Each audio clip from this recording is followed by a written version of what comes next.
સુપ્રસિદ્ધ યાત્રાધામ પાવાગઢ ખાતે ચૈત્રી નવરાત્રિના પ્રથમ નોરતે મોટી સંખ્યામાં માઈ ભક્તો દર્શન માટે ઉમટ્યા।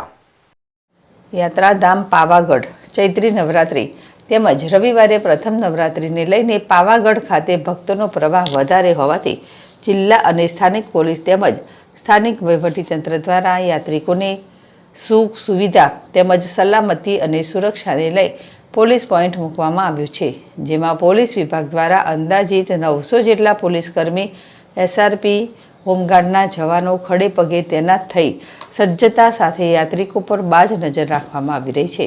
મહાકાલી માતાજી મંદિર ટ્રસ્ટના ટ્રસ્ટી સહિત પંચમહાલ જિલ્લા પોલીસ વડા Himanshu Solanki, Halol DYSP Harpalsinh Rathod, Pavagadh PSI RJ Jadeja સહિત પોલીસ કર્મચારીઓ સહિત પાવાગઢ ચાંપાનેરના અગ્રણી મહાનુભાવો અને ગ્રામજનો મોટી સંખ્યામાં ઉપસ્થિત રહ્યા।